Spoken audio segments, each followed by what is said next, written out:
Shalom, peuple béni et précieux de Dieu.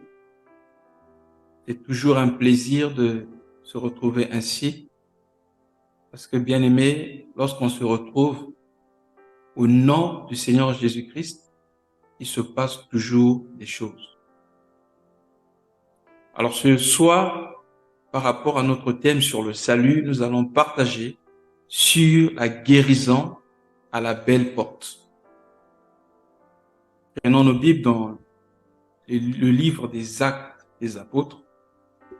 Prenons donc Actes chapitre 3 et nous lirons du verset 1er au verset 8. Voici ce que disent les Écritures. Pierre et Jean montaient ensemble au temple à l'heure de la prière. C'était la 9e heure. Il y avait un homme boiteux de naissance qu'on portait et qu'on plaçait tous les jours à la porte du temple appelé la Belle, pour qu'il demandât l'aumône à ceux qui entraient dans le temple. Cet homme, voyant Pierre et Jean qui allaient y entrer, leur demanda l'aumône. Pierre, de même que Jean, fixa les yeux sur lui et dit, regarde-nous. Et il les regardait attentivement, s'attendant à recevoir d'eux quelque chose. Alors Pierre lui dit, je n'ai ni or ni argent, mais ce que j'ai, je te le donne. Au nom de Jésus-Christ de Nazareth, lève-toi et marche. En le prenant par la main droite et le fit lever, au même instant, ses pieds et ses chevilles devinrent fermes.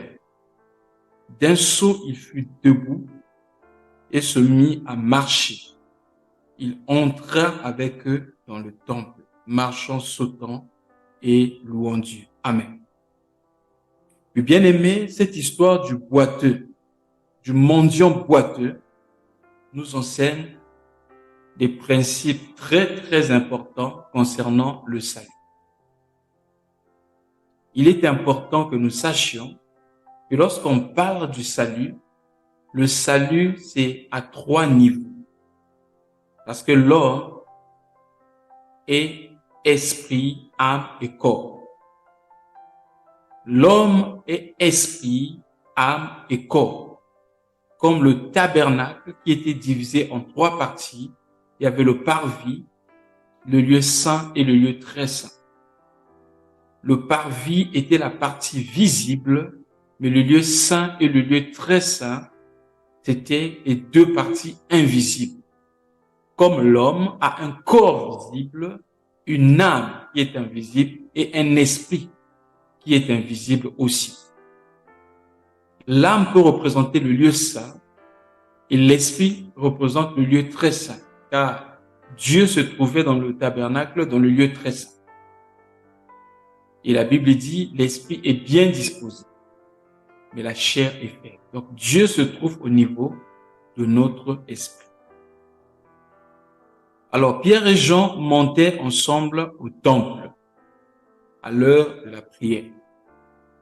Mais la Bible dit, il y avait un mendiant boiteux de naissance qu'on portait et qu'on plaçait tous les jours à la porte du temple appelé la Belle. Bien-aimés, j'aimerais rappeler ici que le Seigneur Jésus-Christ avait plusieurs fois prêché la parole dans ce temple. Ça veut dire que le Seigneur Jésus certainement était passé par là plusieurs fois et avait vu cet homme et ne l'avait pas guéri. Oh bien-aimé, la sagesse de Dieu surpasse l'homme. Il a dit, mes pensées ne sont pas vos pensées et mes voies ne sont pas vos voies. Quelquefois, nos situations peuvent perdurer. On peut avoir comme l'impression que Dieu nous a oubliés et que par rapport à notre situation, c'est maintenant trop tard. Frère, en Dieu, ce n'est jamais trop tard. Dieu n'est jamais en avance et ne vient jamais trop tard. Lorsque nous avons comme l'impression que ça tarde, en fait, c'est nous qui sommes pressés. Dieu n'est jamais en retard. Jésus avait expressément laissé ce cas parce qu'il savait qu'un jour, Pierre et Jean allaient se charger de cela. Alors, ils étaient en train de monter pour aller au temple. La Bible dit, ce mendiant va demander l'aumône à Pierre et à Jean. Parce que les deux étaient sur le point d'entrer dans le temple. Donc, cet homme-là, il y avait, je ne sais pas si ce sont des gens de sa famille, ou peut-être de son quartier, ou ses amis, mais en tout cas, les gens avaient l'habitude de le prendre et de le placer devant le temple. Bien-aimés dans le Seigneur, quelquefois les aides que nous recevons des hommes ne peuvent pas réellement régler la situation comme il le faut. Et puis, j'aimerais ici relever la différence entre un besoin et un désir. Si nous ne faisons pas la différence entre les désirs et les besoins, nous resterons de faire des prières qui seront bien aimées, qui ne seront pas exaucées. Parce qu'aujourd'hui, il y a un évangile qui est prêché, qui stipule que, en effet, tu peux imaginer tout ce que tu veux dans ta tête, dans ta pensée, et demander à Dieu en mettant en exergue ta pensée positive. Voilà, Dieu va t'exaucer. Faisons très attention. La pensée positive n'est pas la foi. Ça n'a rien à voir avec la parole de Dieu. Parce que la Bible dit la foi vient de ce qu'on entend, et ce qu'on entend vient de la parole de Christ.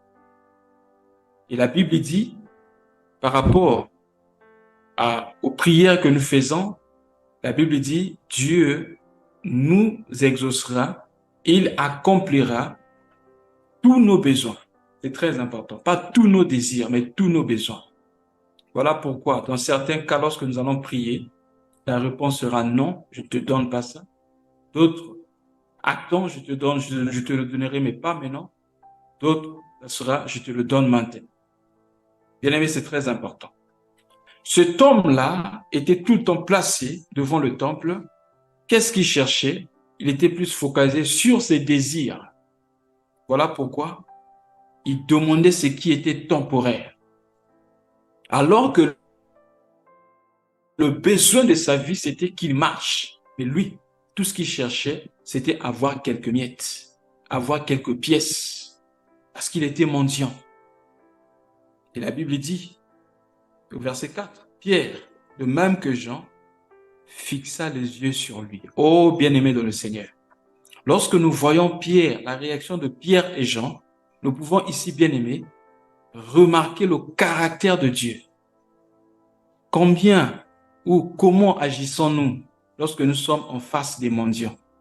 Est-ce que c'est pas notre réaction n'est pas de vite tourner la tête pour ne pas que cet homme-là nous demande de l'argent? Ou à peine lorsque nous devons lui donner de l'argent, on donne rapidement parce que on ne veut même pas le sentir. On ne veut même pas qu'il soit proche de nous parce que certainement il est sale. Oh bien-aimé dans le Seigneur, que Dieu touche nos cœurs. Il est écrit que Dieu est grand par son pouvoir et ne méprise personne. Même quand bien-aimé, vous aurez à aider un mendiant, à aider une personne, attention, vous ne devez pas bien-aimé, en agissant ainsi, en l'aidant, bien-aimé, lui le dépouiller de sa dignité. C'est très important. Tout homme sur la terre a besoin de protéger sa dignité. Et si nous avons le caractère de Dieu, si nous avons le cœur de Dieu, nous devons protéger la dignité de tous les hommes. Nous devons respecter tous les hommes, considérer tous les hommes. Pourquoi? Parce que l'homme a été créé à l'image de Dieu. Même si c'était un handicapé, même si c'était un pauvre, l'homme a été créé à l'image de Dieu. Donc lorsque tu méprises un homme, c'est une façon bien aimée de mépriser son créateur. Mais qu'est-ce que nous constatons aujourd'hui? Même ceux qu'on appelle soi-disant des hommes ou femmes de Dieu. Lorsqu'ils vont faire des aumônes, ils filment, ils prennent des photos, après ils publient ça dans les réseaux sociaux. N'est-ce pas là une façon de mépriser ces hommes qui reçoivent les dons? Ne nous lisons pas, bien aimé, Matthieu chapitre 6. La Bible dit lorsque tu fais le monde, que ta main droite ne sache pas ce que fait ta main gauche. Aujourd'hui, les gens vont visiter les orphelinats les maisons des vieillards, etc. Non, non, non, ils se font des photos et après ils publient pour paraître comme justes ou bienfaiteurs. Oh, bien-aimé, la Bible dit, ceux qui font cela reçoivent déjà leur récompense. Mais Dieu aime celui qui... Et c'est à ceux-là que Dieu récompensera. Bien-aimé, gardons la dignité des hommes, quel que soit, bien-aimé, leur état. Même s'ils ne sont pas éduqués, même s'ils sont pauvres, souvenons-nous que l'homme a été créé à l'image de Dieu. Et devant Dieu bien-aimé, il n'y a pas de différence entre le riche et le pauvre. Même si aujourd'hui, certaines églises apostates font cette différence. Savez-vous que ça n'a pas commencé aujourd'hui? Quand vous lisez dans Jacques chapitre 2, du verset, je crois, 14 jusqu'en bas, ou encore du verset 1er, verset 14, la Bible dit que votre foi soit exempte de personnes. C'est-à-dire que votre foi ne fasse pas la différence des personnes. Il dit, supposons qu'un pauvre rentre dans votre église. Vous dites au pauvre, mets-toi là, tu peux t'asseoir sur mon marchepied. Mais lorsqu'un riche arrive, parce que celui qui est riche, généralement, rien que par son apparence, ou peut-être sa voiture, sa position, vous savez que c'est un riche, et vous dites au riche, toi, prends la place d'honneur. N'est-ce pas ce qui se passe aujourd'hui dans les églises? On a créé des places VIP, des soi-disant partenaires, ceux qui soutiennent le ministère. Ils ont l'accès facile à l'homme de Dieu. Mais le pauvre n'a pas l'accès facile à l'homme de Dieu. Ils visitent facilement ces hommes parce qu'ils ont l'argent. Oh bien-aimé, honte à nous, l'église de ce temps de la fin. Christ ne faisait pas la différence entre le pauvre et le riche. Les apôtres ne faisaient pas la différence parce que l'homme a été créé à l'image de Dieu. Alors cet homme, remarquez, Paul, plutôt Pierre et Jacques, ils ont fixé les regards sur lui. Donc, bien aimé, ils étaient attentionnés. Ils ont quand même, bien aimé, regardé à cet homme. Et quand ils ont regardé, ils se sont souvenus que cet homme a été créé à l'image de Dieu. Et quand ils ont regardé, ils ont pu discerner quel est le vrai besoin de cet homme. Parce que tout ce que cet homme cherchait, c'était le manque. C'était des désirs. Cet homme cherchait ce qui était temporaire. C'est comme aujourd'hui, plusieurs viennent dans les églises, mais ils demandent à Dieu, ils cherchent ce qui est temporaire. Voilà pourquoi ils ne sont jamais satisfaits. Ils courent après les biens matériels. Viens à Jésus, tu auras ceci. Viens à Jésus, tu deviendras ceci. Mais on ne vient pas à Jésus pour chercher Jésus. On ne vient pas à Jésus pour chercher le royaume. Alors que Matthieu 6, verset 33 dit, cherchez premièrement le royaume et le reste vous sera donné par-dessus. Alors Pierre va dire à cet homme, regarde-nous. Et cet homme les regardait attentivement, s'attendant à recevoir d'eux quelque chose. Alors Pierre lui dit, je n'ai ni or, ni argent, mais ce que j'ai, je te le donne. Au nom de Jésus-Christ de Nazareth, lève-toi et marche. En le prenant par la main droite, il le fit lever au même instant. Ses pieds et ses chevilles devinrent fermes. Et d'un saut, il fut debout. Il se mit à marcher. Regardez le verset 8. Il se mit à marcher. Il entra. Il s'est mis debout à marcher. Il entra dans le temple, marchant, sautant et louant Dieu. Voilà tout le problème. Si cet homme n'était pas guéri, bien aimé, parce que cet homme était toujours hors du temple.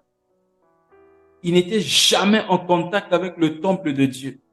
Les pharisiens n'avaient pas le Saint-Esprit en eux. Mais quand ils ont croisé les hommes qui se baladaient, c'est-à-dire des temples de Dieu qui se baladaient, Pierre et Jean, il a reçu la guérison. Lorsque cet homme a croisé Pierre et Jean, il a reçu la guérison. Et quelle fut la conséquence? La conséquence, c'est que, bien aimé, il est entré dans le temple. Qu'est-ce que je veux dire? Le but de tout miracle, c'est de nous conduire dans la présence de Dieu.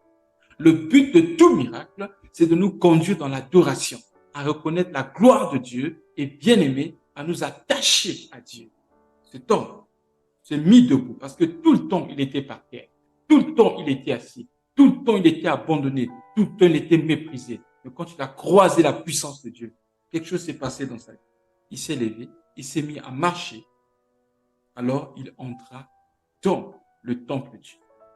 Certains, peut-être en se mettant à marcher, Il allait peut-être courir pour aller fêter dans sa maison, courir pour aller recommencer sa belle vie ou essayer de porter maintenant les chaussures, puisqu'avant, il ne pouvait pas porter les chaussures.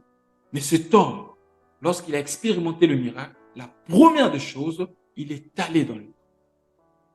Frère, le secret de la multiplication, c'est lorsque, bien aimé, nous recevons de Dieu et nous donnons tout à Dieu.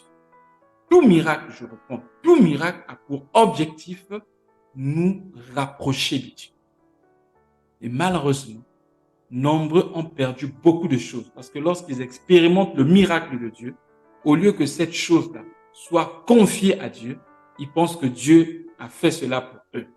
Frère, la Bible dit, tout a été créé par lui et pour lui.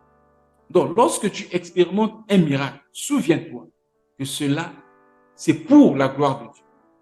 Et comme c'est pour la gloire de Dieu, pour que cette chose-là demeure, tu dois confier ça dans les mains de Dieu parce que c'est seul dans la présence de Dieu que les choses sont protégées. C'est seul dans la présence de Dieu qu'il y a la puissance de la multiplication. Et quand je parle de la présence de Dieu, je me souviens du bâton d'Aaron. Le bâton d'Aaron, la Bible dit, Dieu avait demandé à Moïse de placer ce bâton dans l'arche. Et comme ce bâton se trouvait dans l'arche, bien aimé dans le Seigneur, ce bâton avait fleuri. Et les fleurs étaient restées. Pendant des années, les fleurs étaient restées. Pourquoi? Parce que, bien aimé, c'était dans la présence de Dieu. Il y a une femme dans la Bible qui avait commis cette erreur, bien aimé, Anne. Anne a demandé un enfant à Dieu. D'abord, Anne priait depuis longtemps. Elle priait depuis longtemps, elle versait d'abondantes larmes. Mais bien aimé, Anne n'était pas répondue. Pourquoi? La Bible dit dans Jacques chapitre 4, à partir du verset 3 jusqu'au verset 5. Bon, on peut commencer à partir du verset 1er si vous voulez. On dit si vous ne recevez pas, si vous ne recevez pas, c'est parce que vous ne priez pas. Et si vous priez que vous ne recevez pas, c'est parce que vous priez mal. Vous priez en se focalisant sur vous-même pour satisfaire vos propres convoitises. Donc, certainement, lorsque Anne priait, sa prière était focalisée sur elle-même. Je donne un exemple. Peut-être qu'elle priait seulement que Dieu lui donne un enfant afin de fermer la bouche à Pénina qui l'a mortifié tous les jours. Bien aimé, malheureusement, c'est rentré dans l'église. J'ai entendu un prédicateur dire, Dieu te bénira, il te donnera une nouvelle voiture et tu passeras devant tes ennemis avec cette voiture-là afin que ces gens puissent avoir mal au cœur. Oh, bien aimé, Dieu ne nous bénit pas pour que nous puissions démontrer quelque chose. Vous vous rappelez lorsque Jésus est ressuscité des morts? Est-ce qu'il est parti voir les pharisiens pour dire, voici, vous ne m'avez rien fait? Non, mais il est parti vers les siens. Pendant 40 jours, il se révélait à eux, il apparaissait à eux, et il les enseignait. Le royaume des cieux, le message du royaume. Quel est ce message-là? Non, Dieu te bénira. Tu vas prouver quelque chose. Dieu te bénira. Non, bien aimé. Celui qui est né de nouveau n'a rien à cacher et il n'a rien à prouver. C'est très important de comprendre ces choses. Donc, lorsque Dieu nous donne quelque chose, nous devons remettre cette chose auprès de Dieu. Dieu va la multiplier, va nous la remettre. Nous remettons encore, et il multiplie encore la chose. C'est comme ça que ça se fait. Donc, avec Anne priait mal. Et Anne ne priait pas bien. Mais lorsqu'elle a bien prié en disant, si tu me donnes un enfant, je te le donnerai en sacrifice. Cet enfant-là sera à toi. Le rasoir ne passera pas sur sa tête. Cet enfant sera dédié à toi. Alors Dieu a trouvé sa part. Dieu a donné un enfant à Anne. Mais qu'est-ce qui s'est passé? Certainement, Anne n'avait pas, nous allons lire ça. Un jour, nous aurons le temps de partager sur ça. Vous allez voir ce que Anne avait fait ici. Et la Bible dit, ces choses sont écrites pour notre instruction, afin que nous ne fassions pas les mêmes erreurs. Regardez. Anne a prié, Dieu a donné l'enfant à Anne. Mais Anne n'avait pas réalisé sa promesse aussitôt. Alors, qu'est-ce qui va se passer? La Bible dit, finalement, Anne va décider d'aller donner l'enfant au temple. Lorsqu'elle a donné l'enfant au temple, je vais lire 1 Samuel chapitre 1, du verset 24 jusqu'au verset 26, la Bible dit, quand elle eut sévré, elle le fit monter avec elle et prit 3 taureaux, un épha de farine et une outre de vin. Elle le mena dans la maison de l'Éternel à Silo. L'enfant était encore tout jeune. Ils égorgèrent les taureaux et ils conduisirent l'enfant à Élie. Écoutez bien le verset 26 pour comprendre ce que je suis en train de dire. Anne dit, mon Seigneur, pardon. Pourquoi elle demande pardon? Pardon, aussi vrai que ton âme vit, mon Seigneur. Je suis cette femme-là qui me tenait ici près de toi pour prier l'Éternel. Verset 27. C'est pour cet enfant que je priais et l'Éternel a exaucé la prière que je lui ai adressée. Verset 28. Aussi, je veux le prêter à l'Éternel. Il sera toute sa vie prêté à l'Éternel et ils se prosternèrent là devant l'Éternel. Maintenant, au chapitre 2, le verset 21, la Bible dit, 20 à 21, Élie bénit Elkana et sa femme en disant que l'Éternel te fasse avoir des enfants de cette femme pour remplacer celui qu'elle a prêté à l'Éternel. Et ils s'en retournèrent chez eux, verset 21. Lorsque l'Éternel eut visité Anne, elle devint enceinte et elle enfanta 3 fils et 2 filles. Et le jeune Samuel grandissait auprès de l'Éternel. Vous voyez, lorsque tu donnes à Dieu, lorsque Dieu te donne quelque chose, tu dois apprendre à remettre cette chose entre les mains de Dieu. Ce n'est pas pour toi. Tout a été créé par lui et pour lui. Que ce soit des choses spirituelles, que ce soit des choses matérielles. Nous devons offrir à Dieu toutes choses, tout ce que nous recevons, nous devons l'offrir à Dieu. Ne pas offrir à Dieu ce que Dieu nous offre, bien-aimés dans le Seigneur, c'est une forme d'ingratitude. Et c'est comme ça que, bien-aimés, nous ratons les vraies bénédictions. Vous vous rappelez, n'est-ce pas, des 10 lépreux? Les 10 ont crié, oh, aie pitié de nous, Jésus. Et la Bible dit, le Seigneur leur dit, allez vous présenter au sacrificateur. Et pendant qu'ils partaient, ils ont constaté qu'ils étaient tous guéris. Mais que firent les 9? Ils sont partis fêter. Ils n'ont pas eu le temps de revenir vers Jésus. La Bible dit, il n'y a eu qu'un Samaritain qui est revenu sur ses pas. Pour faire quoi? Pour remettre entre les mains de Jésus la guérison que Jésus lui avait donnée. Et cet homme-là avait eu plus que les autres. À tel point que le Seigneur était tourmenté dans son cœur. Il dit, mais comment les gens peuvent être aussi ingrats? Il dit, où sont les 9 autres? N'essaie-t-il trouver que ce Samaritain pour venir rendre gloire à Dieu? Il a dit à cet homme, va, que ta foi t'a sauvé. Les autres n'ont reçu que la guérison du corps. Ils finiront peut-être en enfer. Mais ce dernier a reçu non seulement la guérison du corps, mais ce dernier est allé plus loin. Il a reçu la guérison aussi au niveau spirituel. Bien-aimé dans le Seigneur, le but de tout miracle, le but de la guérison, le but de la manifestation de Dieu, c'est pour nous attacher à Dieu. Malheureusement, certains prient pour demander le travail. Quand Dieu donne le travail devient une occasion de chute. On ne voit plus la personne. Elle prie pour demander le mariage. Elle jeûne pour demander le mariage. Lorsque Dieu donne le mariage devient une occasion de chute.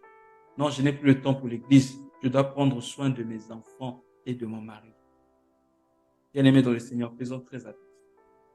Jésus revient bientôt et nous ne devons pas être ingrats. Soyons reconnaissants. Et la plus grande marque de reconnaissance, c'est lorsque, bien-aimé, Dieu nous donne des choses et que nous revenons vers lui pour lui donner ce qu'il nous a donné. Et c'est ce que fit, bien-aimé, cet homme au poitou de la belle porte. Il a marché, il a sauté, il est rentré dans le temple, louant Dieu et glorifiant Dieu. Il n'est pas allé d'abord chez lui pour dire, ah, voilà, je n'ai jamais marché depuis ma naissance, maintenant je marche. Et il a commencé d'abord à donner à Dieu, donner à César ce qui est à César, à Dieu ce qui est à Dieu. D'abord Dieu, d'abord le royaume, et le reste nous sera donné par-dessus. Alors que Dieu nous bénisse, nous allons nous arrêter là pour ce soir. Dieu voulant, nous continuerons prochainement si le Père. Amen.